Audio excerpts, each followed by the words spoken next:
Hello, weary traveler. Welcome. Come sit by the fire, warm yourself, be merry, drink, and be happy, and listen to another beautiful episode of What Am I Doing? That's right, you found yourself to episode 2. This week, we're actually going to be doing our first interview. I'm going to be speaking with Will Gaines about the local music scene inside Oklahoma City. It's something I'm very excited about. So, I don't want to take too much time or distract away from that. I just want to say thank you for tuning in again. It's good to see you all and listen to the wonderful musings of discussion.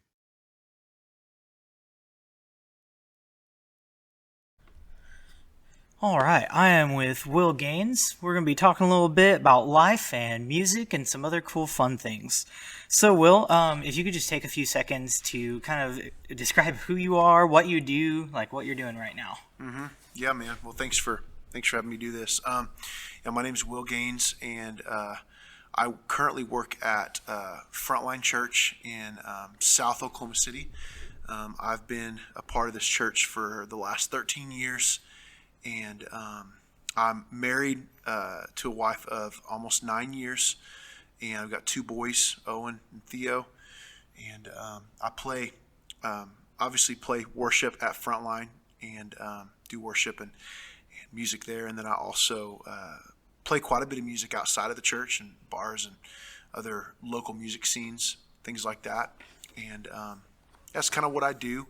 I grew up in a small town outside of Tulsa called Pryor, Oklahoma. Technically Pryor Creek, not just Pryor, but Pryor Creek. They pronounce it Pryor Creek, but Pryor Creek. Left there when I was about 18 years old. Moved to Oklahoma City to go to college, and went to Mid-America Christian University. And a lot of people say, hey, it takes a lot of people, 6 or 7 years to get through college, and they're called doctors. If you're me, it's called a ministry student that couldn't decide what he wanted to do. So I spent a lot of money and a lot of time going to college, and graduated in 2009, and just kind of been making it through day by day through the grace of God, and just love what I get to do. So it's kind of a little short version of where I came from and where I'm at. Yeah. So you've been here at South for, what is it, 2 years now? About a year and a half. About a year and a half? Yeah, Okay. Yeah, transitioned out of I did student ministry downtown Frontline for 10 years, and then did a community director job for right at a year, and I've been here about a year and a half. Nice. I was actually an intern with you while Yeah, you were you were. community director. You were probably what saved my life, and I probably wouldn't have made it without you. No, So, I think it's funny because like both of us were like, that was a rough year. I didn't think it was any particular reason because like you at all. Like I just know that we were trying to learn stuff together, Yeah. and it was just chaotic anyway. But Yeah. I don't know. I still look back and I'm like, I learned so much just like learning with you. Yeah. I thought that was just a really fun time of my life. So I miss working with you. God definitely graced me having you with me, 'cause it was a tough year. You're right. I learned a lot too, but it was a tougher year. I look back though and see God's grace all over it. It was good. Yeah, man. So today I want to talk a little bit. You have a lot of interaction with the local music scene. Mm-hmm. I mean, I've been to several of your like gigs and stuff like that. I try to tune in when I can, but I kind of want to know like how it all kind of started out. I know you've probably sang a lot of your life. I don't know exactly if you've played like instruments your whole life or anything like that, but did your music career, like, did you like start playing the local scene and get involved like back in Pryor Creek, or did you actually start doing that when you moved here did you move here actually for Mid-America Christian? Yeah, for the university. Yeah. Okay. Yeah. So yeah, did you actually start playing gigs and start doing that kind of stuff here? No. This is funny. I'll get to the funny part. A little backstory. I'm from a family that was very musical. My mom was classically trained on piano, and she was a classically trained flute player, and so her and her 6 other siblings all played piano and then another instrument, whether it be brass or woodwind or some sort of instrument. So they were very, very, very well trained. And my dad's side of the family were a bunch of backwoods Arkansas rednecks that could play anything they put their hands on, but couldn't tell you what notes they were playing. So couldn't read music, So I grew up in both worlds. My parents put me in piano lessons when I was 5 years old. And even thinking back, it's like they didn't have very much money, but they put me in piano lessons early on. And music was just kind of a big deal from then on. I started singing in church when I was, my first time, my parents say, there's video of it. I'll never show anybody, but of me at about 19 months old. So about a year and a half singing Jesus Loves Me in my grandpa's church. He was a pastor. I don't know if the words made sense to anybody, but apparently the song was in tune, so it worked out.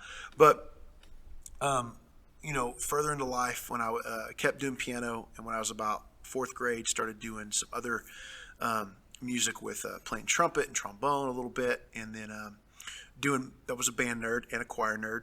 So did all that all the way through school. When I was about 12, I asked my dad if I could have a guitar. He said, here's a bass guitar, learn this and I'll buy you a guitar. Oh, wow. And I still own that bass today. I actually played it on Sunday. Learned to play it. My dad bought me a guitar, and just kind of picked up instruments along the way. Enjoyed playing just anything I could get my hands on, electric, acoustic, bass, a little bit of drums, and still play piano. Took lessons all the way up until I was 18. Did a little bit in college.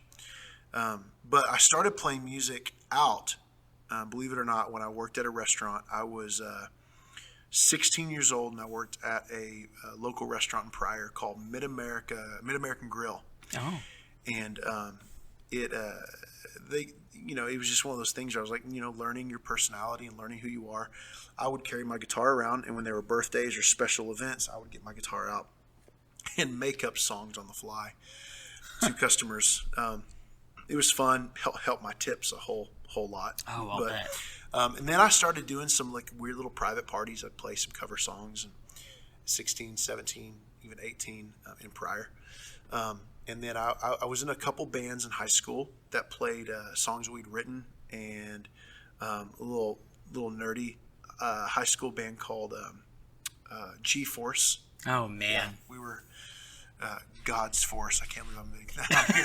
God's Force. It was like we were trying to make everything Christian, quote unquote. I'm using quotation marks here, but trying to make everything Christian. So God's Force, right? And then I later was in a band, kind of a punk rock band later in high school that we played a lot of gigs and a lot of birthday parties and a lot of things like that. But when I moved to Oklahoma City, I worked at another restaurant called Joe's Crab Shack. I'm sure you've heard of it. Oh, yeah. They're shut down now, but I'm sure you've heard of it. And I would play these outdoor patio events for bikers. We had these big biker nights, and I would play music and jam out.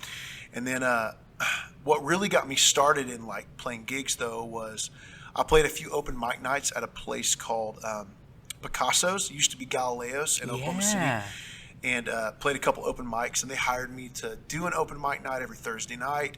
And my community group with Frontline, which is a kind of a house church kind of thing, we would meet on Thursday nights, and then after we'd meet, we'd go to their half-price pizza nights, and we do open mic night. And that's kind of how it got started. They started to hire me to play a few gigs there. I picked up a couple coffee shop gigs at like Cuppy's and Joe was one of the first. And then people would see me play and hire me for random parties. And it just progressed over the years. I did that as a part-time job when I worked part-time for Frontline, and part-time I did music so I could quit my other job. And really enjoyed it. It was a lot of fun and great way to make some extra cash. And then I got married, kept doing it. But when we had our first kid, Owen, who's now 5, when we had him, I decided I was done. I was like, I need to just do ministry, and I'll keep playing music for the church, but I think I'm done with this. And my wife and I went on a date to the Jones Assembly when they first opened, which was about 3.5 years ago. And the owners, my wife used to work for. And so we went and saw them and saw the new place. And he was like, hey, don't you play music? I said, yeah, I used to. He said, why don't you play here? Next thing I know, I'm playing Jones Assembly once a week for a long time. I mean, I'm still doing it now. Getting to engage with them at least a couple times a month. But there at the beginning, it was literally every week. That's kind of what got me back into it. So that's kind of the start, where I went to. But yeah, that's awesome. So would you say, I know like you started like doing that open mic night for Joe's Crab Shack and then finding other places. Was that kind of like a difficult transition starting to play like, oh, this is kind of an easy in because I work here already to like, was it just people inviting you like, hey, we saw you here, why don't you just come play here? Or like, was it like that kind of like, was it just kind of like that ease in that you kind of had? Yeah, it's always the awkward thing when you don't do something like that full time. People come up and they're like, "Hey, do you have a card?" I'm like, "What's a card?" It's like, "Oh, you mean like my contact information?" I'm like, "No, but I can tell you my name and my phone number. Here's my email." I would do that, and then I get hired for weddings, and I've gotten hired for a bunch of private parties. Private parties are a lot of fun because there's really low expectations. Like, hey, we just want some background music. Will you play some cover tunes? And I play, and they hang out. Yeah. You know? So that's kind of how I got into more of the streams. People just hearing me and going, "Oh, this guy plays songs I know. Let's do this." Yeah. So You said you played for Cuppies and Joe. Were there some other places around OKC that people would be familiar with? oh gosh, I'd have to think. There was a pizza place in the Paseo. I can't remember the name of it. I think they're still there. Is it Sauced? Sauced. I played at Sauced a couple Yeah, times. man. Oh goodness, I played at Joey's Pizzeria a couple times. Oh, okay. They didn't really consistently do live music. They thought they'd try it, and they let me come in a couple times. I did play for Burn by Rocky Patel Cigar Lounge in Oklahoma City. Probably one of the cooler cigar lounges in the city if you are looking for a place that's strictly cigar lounge type. But played a lot of gigs for them, and then began to get into the booking scene because I met so many musicians. It was like, oh, I'll just start booking for them. So they hired me to book for them as well. I already mentioned the Jones Assembly. I know there's more. I just can't think of off the top of my head. Yeah. Yeah, several in the city. So how long had you been playing gigs and everything whenever you guys had Owen and you started to take a little bit of that break? How much was I playing before that? Yeah. I mean, it was a part-time gig, and I was trying to bring in anywhere between $500 and $700 a month. And so Okay. I was getting pretty creative with trying to book a couple big events a month, whether it be a wedding, and also try to book really heavily in wedding seasons and putting money aside, things like that. But I was playing a couple times a month, doing actual gigs, and then a couple times a month doing weddings and parties. Yeah. Just depending on what was going on. So when you jumped back in, you had the Jones Assembly reach out to you, and then I know you started playing at like the Burn and stuff like that. Are there other venues that you have been recent, like over the past couple of years, or that you play at right now? VZDs, I've played there several times. Great guys. One of the owners, I used to book him for Burn, and he used to do booking for other companies or other restaurants, and so I've played there a few times. Yeah. That's awesome. Yeah, I like VZDs. They have a really good open mic night. Yeah, they do. It's pretty cool. The guy that runs it's a really great guy. Yeah, they've always been like really kind. Yeah. Like anytime like I've ventured out there. So. And they're one of those places that's helpful because it's one of the things I would love to see in Oklahoma City is see our music scene grow enough. And one of the ways it has to grow is for more restaurants to be willing to say, you know what, we're gonna bite the bullet and hire musicians to come, play. Yeah. And be a part of this. So I think that's one of the ways that VZDs and Jones Assembly and Burn, places like that, are really keeping musicians employed, is actually being generous enough to pay musicians to come play. Yeah. Yeah. Yeah, I know that can definitely be a hard thing because like a lot of people are like, well, yeah, just come and play and like we'll give you like a free beer or something like that. But a lot of musicians, they're trying to make a living out of it. So like, yeah, of course you want to play those gigs and like make connections, but like, hey, if you want to do it consistently, that's really hard. Yeah, so like, I know VZDs, I know Sauce. I don't know if they've done anything in a while, but I know for a while they had like open mic nights and like a paid performer every week. So I know there's a lot of stuff like that. And the people that own La Brasa and like Kong's, I've done some stuff with them as well. I booked for La Brasa for a little bit, and it's tough, man. Local restaurant scene it's tough to make money. It really is for the restaurant as well. And so for the restaurant to say, oh, we're going to actually put out this much money for musicians, it's really got to help them bring more customers in to make sense. For sure. So it's tough. It's there's restaurants that can pay with a free beer. There's some that can pay $50. There's some that can pay $500. It just depends on what restaurant it is and who's got the ability and wherewithal to pay. Yeah, it's just you kind of have to know those connections once again. I feel like that's what the local music scene, like no matter if you're like used to it or like you're starting out, you just have to have connections. Yeah, and I wish there was a good on ramp in the city for young musicians to go, you know what, I want to play in the local scene, but I don't know how to get started. Yeah, I wish there was some way in the city that we could start something to make it accessible for young guys like I was at 19 to come in and go, oh, there's a place doing an open mic. I'm going to go there, and maybe it'll go from there on. There was an old video game I used to play. I couldn't tell you the name of it right now. It was a computer video game, and it was literally a guitar pick that plugged into where the printer plugged in. Whoa. And you would use a tennis racket to strum, and it was like the original Guitar Hero, and it was back from like the late 90s, early 2000s, and wow. You started off in your bedroom playing, and it was like old rock songs like Aerosmith and Kiss and stuff like that. The classics. And when you got good enough, you would move to a garage band. And then you got good enough from there, you'd move to the bar scene. You got good enough from there, you'd move to a stadium. And it was like a progress of like, you make it further, the better you got with the songs. And, and that's so much how it is now. It's like, where can I start? Yeah. Where can I begin? And like, what coffee shop will allow me to come in and I'll play for free just to come in and. But then you run into the danger of someone coming in that really doesn't know what they're doing and actually does harm to the coffee shop because they're terrible. Yeah. So there's got to be some level of like, okay, how do we find the right musicians for this place? And I think like open mic nights are actually a really good thing. Like some people they don't appreciate them. They think like it's just like amateur hour or something like that. But like I think if you're gonna have someone dedicated who's coming, like they don't have to come every time you do it, but like coming regularly and like you're like, this guy's actually like good, these people are like good, like I think that's whenever you can start moving up. Like I think that's a good way to judge. Like I don't see and if anything places, against it. if restaurants can do open mic nights, what it does for the restaurant too is that it ensures that probably 10 to 20 people are going to come there and buy a burger and sign up to do open mic. So they make a sale, even if they are bad.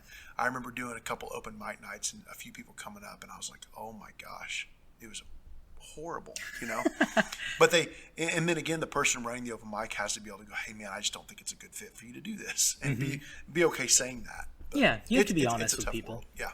I mean, heck, like even at my worst, like when I've done like an open mic night or something, like I think I've brought at least like 5 or 6 people. So that's like five or six extra people, and If you're telling like somebody, hey, I'm going to play a couple slots, 2 or 3 songs, you should come.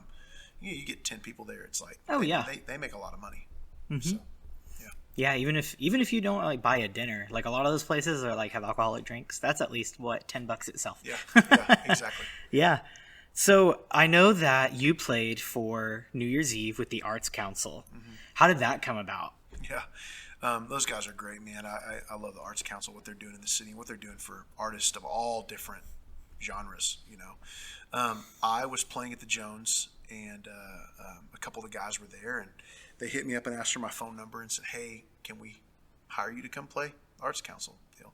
And it was different this year. It was supposed to be live, but because of COVID-19, obviously, they had to do some pre-recording, and it was not, I'm sure, what they wanted exactly, but they were still able to do it. And so it was a pretty sweet gig, man, I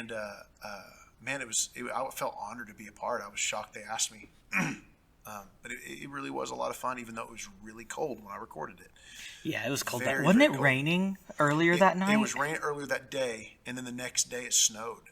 Oh, so man. It was like, I remember being out there, and they're like, hey, just play a song, take a break, play a song, take a break, which they weren't able to edit it, which I wish they could have. But it was fine. It was like I had to warm my hands up, and I had to retune my guitar because if you're a musician, you're in the cold. It doesn't hold up. I've played Christmas parades before, and it's just like I don't know how to like do long spurts because like my hands just start to hurt so bad. A couple of the places that I played Chisholm Creek a couple times in their outdoor space, and I played those in the winter, and it's cold, but it's such a neat spot where people are shopping and they put you in the speakers to the whole Chisholm Creek area so everybody can hear you.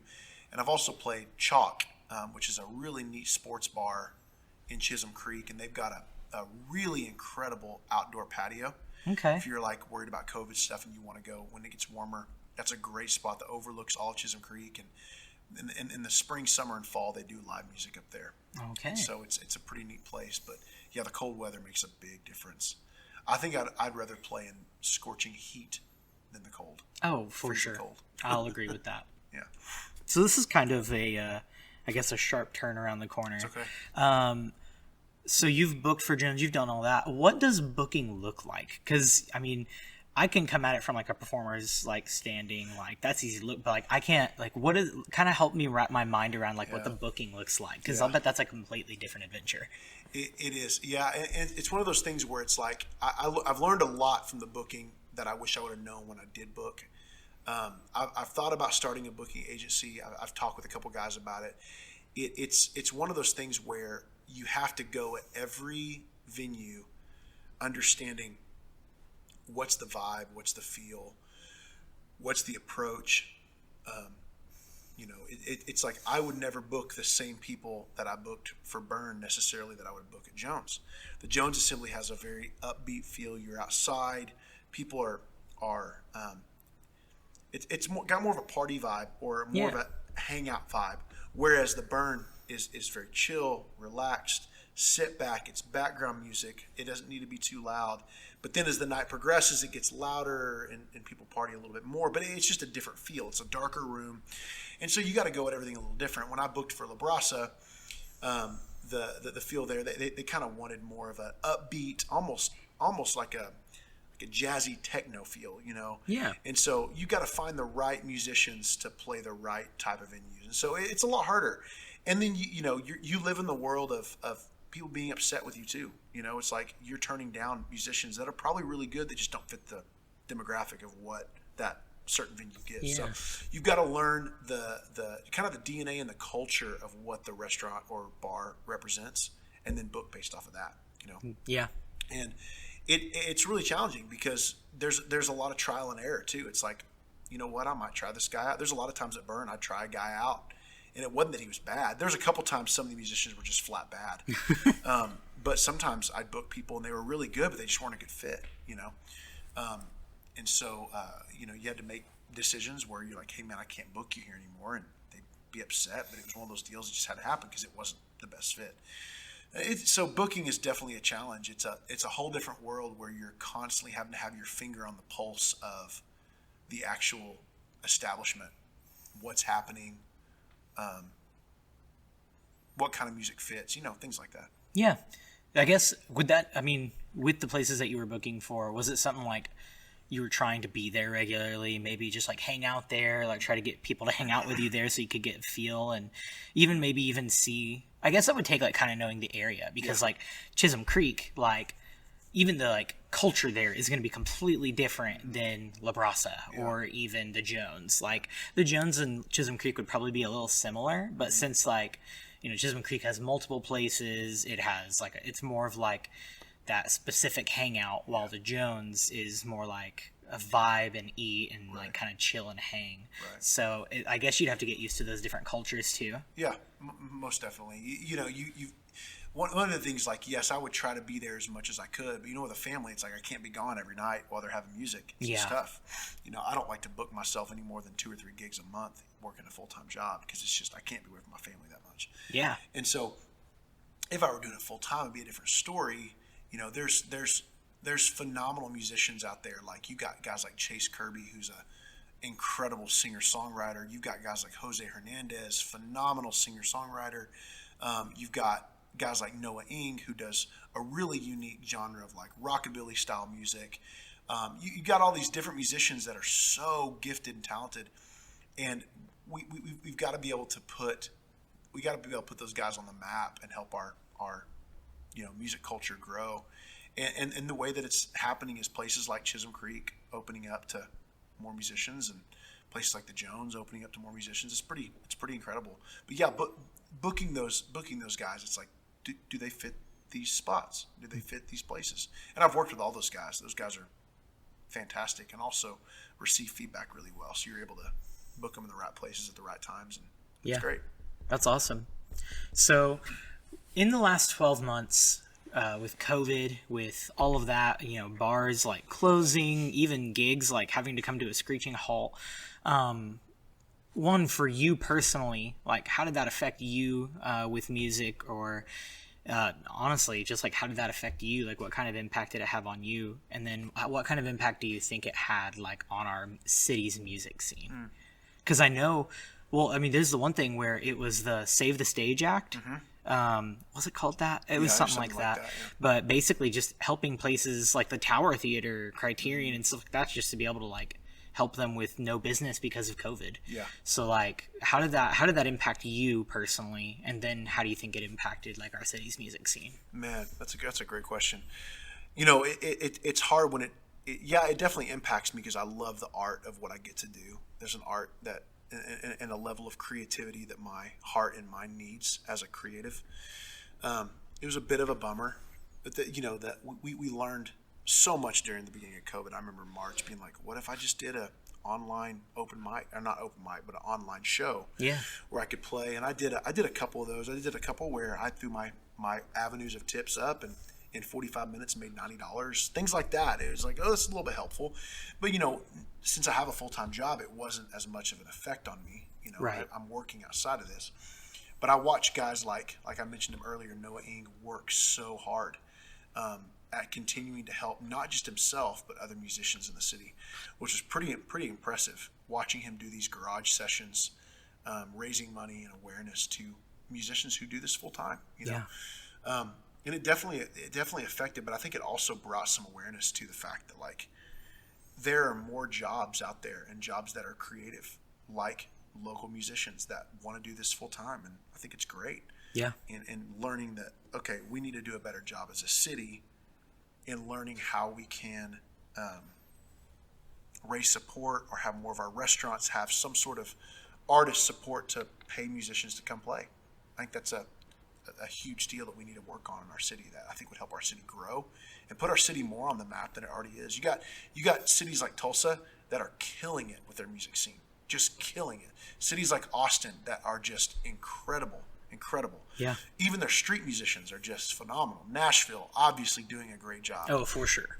It makes me mad that Tulsa's doing a great job because I feel like Oklahoma City's way better than Tulsa. That's just me. Sorry, Tulsa friends. But I think we need to be more on the map, and I think that some of the ways we can do that is figuring out how to get more restaurants on board, more bars on board for doing start with one night a week, local music. Hitting up guys like myself or Noah or Chase Kirby or Jose Hernandez and be like, hey, can you help me out? How do I do this? Yeah. I trust all those guys to say, hey, can I pull this off? Can I start with paying $50 for, 2 hours of music? Yes, absolutely. Mm-hmm. $50, give them a bar tab, give them a tip jar, and encourage people that actually go to restaurants to go, you know what, I'm going to tip not only my bartender and waitress, I'm going to tip the musician that's here. Yeah. I think that when COVID does calm down a bit, I think that more people are going to appreciate way more what it means to actually go out in public and actually for sure. have a drink and have a good meal and listen to live music and appreciate it. So I think that's kind of what we need. Yeah, I think I've definitely seen in the last year, I think it was a couple months in, I think it took a minute to realize, but people were like, man, we really like miss live music. Mm-hmm. Like even people like I play music, I'm around other people who play music, so I hear it more, but like even my friends who don't normally do that kind of stuff are like, I miss having live music at like this bar or this coffee shop. I know, and like now I'm like considering, man, I wonder what they're doing for money. Like it's hitting everybody hard, but that was their job, and they're literally supposed to be out there in the public, and now they can't. Yeah. So I think it's been a really good year for like awareness of it, and I do think you're right. Like whenever we get back into a more calm season of COVID, and when we can actually be kind of close to each other a little bit, I think that's gonna I think the city's gonna start caring more about that. Yeah. Well, and I don't want to put all the weight on restaurants and bars either. I think what could be really unique is if our city was like, you know what, we want to support local musicians in such a way that it's like restaurants and bars don't have to pay anything. People are just willing to tip. If you think about it, if I played a gig at the Jones Assembly and the Jones Assembly was not responsible paying at all, I was responsible putting a tip jar out and putting my Venmo, my Cash App, and my PayPal. Mm-hmm. And if every person that was out on that patio tipped $5, that musician in 3 hours would walk away with a pretty good chunk of money. Oh, yeah. and nothing would be on the Jones Assembly. I'm to the point where I love the Jones Assembly so much and love playing there. I would play there for free. Don't tell them that. But I would play there for free and just let people tip me.